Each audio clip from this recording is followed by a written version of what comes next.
شروع اللہ کا نام لے کر جو بڑا مہربان نہایت رحم والا ہے۔ اور اگر وہ باز آ جائیں تو خدا بخشنے والا اور رحم کرنے والا ہے۔ سبحان اللہ۔ پیارے مسلمانوں، اللہ تعالی ہمیں قرآن پاک ترجمے کے ساتھ سن کر اس پر عمل کرنے کی توفیق عطا فرمائے اور 5 وقت باجماعت نماز پڑھنے کی توفیق عطا فرمائے۔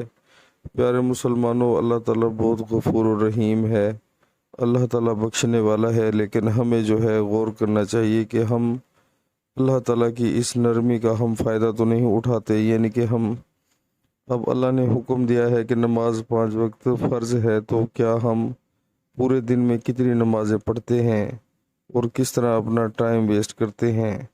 پیارے مسلمانوں، ہمیں غور کرنا چاہیے، اپنے بارے میں سوچنا چاہیے۔ دنیا کی زندگی عارضی ہے اور آخرت کی جو زندگی ہے وہ ہمیشہ رہنے والی ہے۔